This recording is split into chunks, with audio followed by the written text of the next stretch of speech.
Not in commercial real estate until one day I was.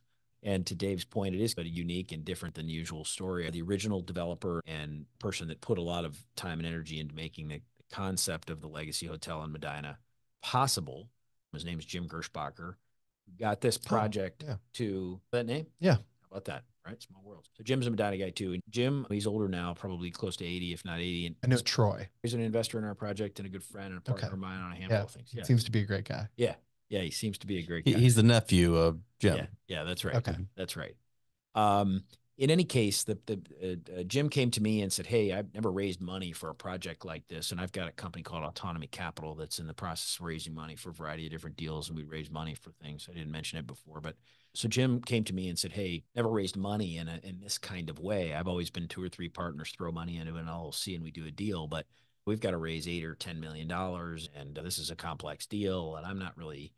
Entirely sure how to do that and would you help and are you interested and so on, and we got to talking and I was really interested and enamored with most of the project, and after we were done with our conversation I asked him for his origin story for this particular deal, and ultimately it came about that took 5 years to make this possible, but it's going to take 10 more to make it successful.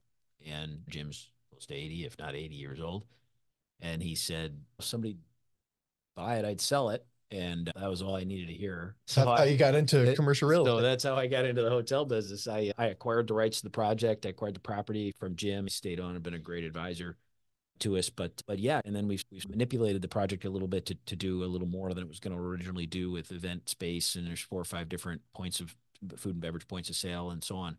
But it is going to be, to Dave's point, it is not just a math equation. It's a really unique project in the sense that it's a community driven project.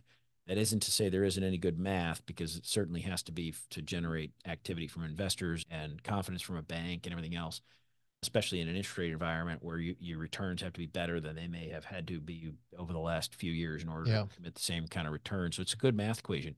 But all of the money has been raised locally, all of it, Medina, Ohio, effectively, all of it. The folks that are going to invest in this project are considered founders. They're going to have a commemorative element to the project themselves. The community is going to feel like it owns this particular hotel. The other projects are mostly math equations. You raise money from anybody who's interested in giving it to you, and you make sure that you give them returns and you treat them the right way, and you're professional and you adhere to the laws and rules and regulations and your PPM and everything else.